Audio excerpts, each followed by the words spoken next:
Welcome to this guide on understanding 3D figures. Today, we're diving into the mathematics of cubes and open cubes. First, let's define a cube. It's a three-dimensional solid object bounded by 6 square faces, facets, or sides, with 3 meeting at each vertex.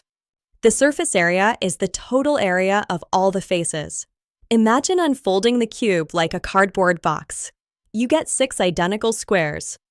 Since the area of one square is side squared, the total surface area of a standard cube is simply 6 times the side length squared. Now, what about an open cube? Think of a box without a lid. It has the same structure, but one face is missing. Because the top is gone, we only have 5 faces left.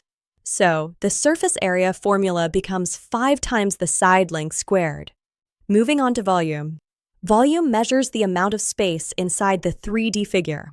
How much can it hold?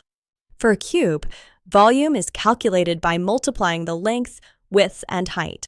Since they're all the same, it's just the side length cubed. To recap, surface area uses squared units. Volume uses cubed units.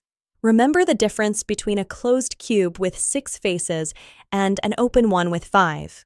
Thanks for watching.